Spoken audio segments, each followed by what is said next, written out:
All right. Welcome back to the GSMC Wrestling Laureate podcast, brought to you by the GSMC Sports Network. I'm your host, Eric Rodriguez, here every Monday through Friday, 8 p.m. Pacific time, 11 p.m. Eastern time, here to talk about everything in terms of professional wrestling, all the action inside and out, all the drama behind the curtain. Also, we talk about injuries, we talk about contracts.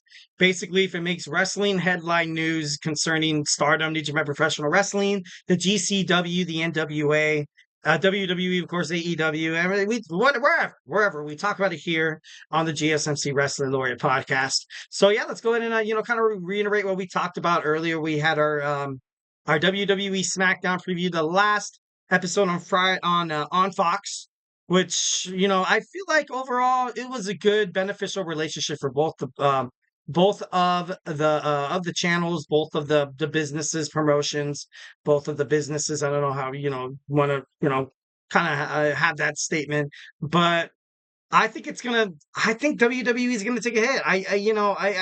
You have a lot of NFL fans watching Fox on Sundays, and then you have the WWE commercial pop up to tune into SmackDown, 8 p.m., 7 p.m. Central Time. So I think overall it will hurt WWE a little bit.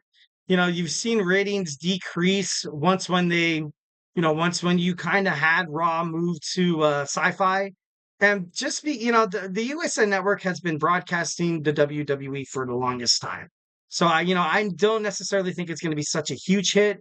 I know the USA Network wants another wrestling show because you're going to have NXT go to the CW. But overall, I don't think it's going to hurt WWE in any way, shape, or form. I think it's just going to make it better. And yeah, let's go ahead and jump on into our Thursday night wrestling review. All right, so let's go ahead and start off with some Impact Wrestling. Impact Wrestling. So the system, as promised, kicked off TNA Impact. The ring, they came into the ring and Alicia Edwards asked us multiple times if we want to know something. Eddie Edwards says everyone wants to see the system's failure, but they said the system's not going to fail. I honestly think that they are kind of close to failing. Like I don't think they're going to take back the gold. If they take back the gold, they are, I feel like TNA Creative is literally setting a whole locker room of superstars back. And that would be terrible. Obviously right now, I feel like, everybody, Brian Myers, Eddie Edwards, Moose, and the newly person, JDC, also Alicia Edwards. I think they did their jobs. I ultimately think they did their jobs. They were that antagonistic group that a lot of people hated. And you got a lot of baby faces out of it. Obviously, when you saw everything going down with Joe Henry, you saw Nick Nemeth. You also saw Josh Alexander for a little bit, but then he quickly went back to, being a badass. But I want to see something new for the system. I don't think that they're going to get the gold back. I don't think they are. And to be honest, if I'm a TNA creative writer, I wouldn't allow that. I wouldn't think that would be great for their bookings. And I'm not trying to say that to be a mean or a jerk, like, being like, these guys had their 15 minutes of fame, they're done. No, I don't believe that at all. What I would really honestly do is set up a collaboration with NXT. Set up a collaboration with NXT. Maybe they feud with the family, Tony D'Angelo, Stax Lorenzo, and damn it, I forgot the other guy. And they also have, Adriana Rizzo. Like, imagine that 4-on-4 match. That would be dope. That'd be great for them. I would love to see Moose take on Oba Femi for the NXT North American Championship. That would be so awesome. That would be so great. Right now, I feel like with this new initiative debuting into the CW, I believe you're gonna see more TNA superstars win NXT Gold and vice versa. 1,010%. I'm waiting for somebody to finally dethrone. Well, not finally dethroned because Charlie Dempsey just won the NXT Heritage Cup Championship. I feel like the Heritage Cup Championship will be the first one to go.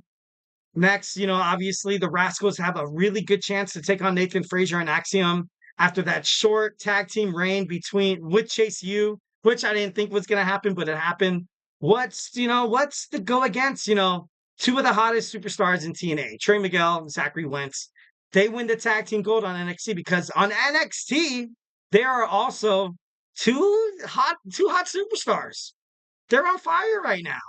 And they would just, they would be, it's going to be so great. Ultimately, I feel like Wesley will find a way to kind of screw up their chances on that first episode on the CW.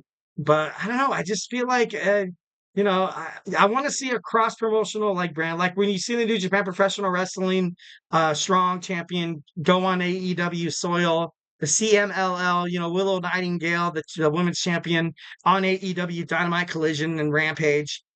I just want to see that right now with WWE NXT. And I feel like that's going to be the future. I feel like they are going to establish something with that. But I don't know. The obviously I mucho respect for the system, but them getting any kind of gold back would absolutely just be terrible. It'd be awful. It'd be awful. All right, next we have Eric Young is in action tonight. Obviously, Young says emergence was the first time he and Steve Macklin touched. Young says they came to the line and they showed up like men. Obviously, Macklin did get the win over him, but Eric Young, he's an amazing. He's literally amazing, and I feel like he's gonna have a lot of positive things kind of moving forward. Next, Kushida and versus the Laredo Kid ends in a no contest. Josh Alexander hits the ring and attacks both Laredo Kid and Kushida, which is kind of fitting for his character to kind of blow up like that. But whenever something happens like that, whenever someone gets kind of reminds me of like a Braun Breaker kind of approach by Alexander. And he ended up fighting Kushida, hit Kushida with the C4 spike to score the pinfall victory. I Josh Alexander, bro, check yourself, man. Check yourself before you wreck yourself, man. And then Joe Hendry comes in and checks on Kushida backstage. Afterwards, he gets in the face of Josh Alexander, who has no remorse for his actions. Kind of crazy, kind of crazy. Jordynne Grace comes to the ring and issues her open challenge, and it is answered. It has been answered by Miss NXT, Ariana Grace. Ariana reveals that she's just a liaison between TNA and NXT now. So perhaps maybe we're going to see more Ariana Grace on TNA as well, which would be, I feel like it'd be great. She's a great superstar. She's very talented, and she could be like kind of like that mini general manager kind of thing, kind of like we saw Layla with like Teddy Long back in those days. I think that'd be pretty cool. So then, of course, she didn't get inside the ring. Instead, she introduces Jordynne Grace's opponent, which was Karmen Petrovic. Karmen Petrovic has touched feet in TNA soil. Uh, Overall, you saw Jordynne Grace defeat Karmen Petrovic to retain the TNA Knockouts Championship. Jordynne Grace hits Karmen Petrovic with the Juggernaut driver to score the pinfall. And like I said, she also has an open challenge on NXT Tuesday. She's hoping to fight a couple of NXT stars. It'd be kind of shocking to see, to see a couple of TNA stars kind of come around and challenge her. I also contemplated a lot of Monday Night Raw superstars, a lot of SmackDown superstars that could possibly answer the challenge. Also, you could have maybe some returning superstars like Alexa Bliss. Wouldn't it be crazy if we saw Alexa Bliss challenge Juggernaut?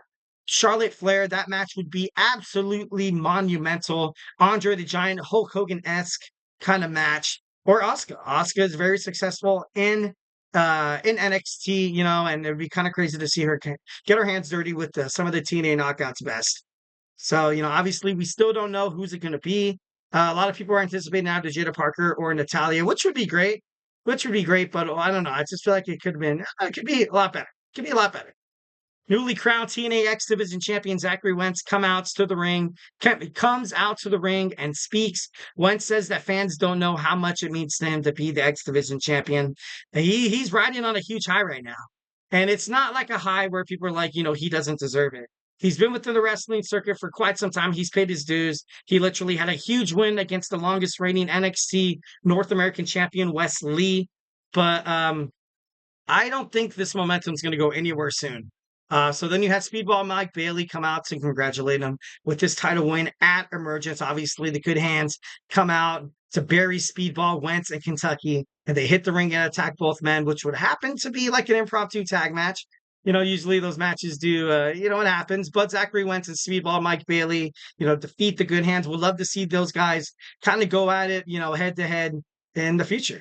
Next, we have Stephanie Lander confront Matt Cardona. Stephanie Lander comes out to the ring, says that Matt Cardona ruined her wedding and her honeymoon and calls him out to the ring. Matt comes out, obviously, saying that, like, we've been through so much together. We've been through, we traveled the world together, kind of hinting at, and he says Stephanie Lander, I, you know, she wants to be her own woman. Like for the longest time, you had Matt kind of be the head honcho in terms of that. But maybe Stephanie Lander, she's done with Matt Cardona.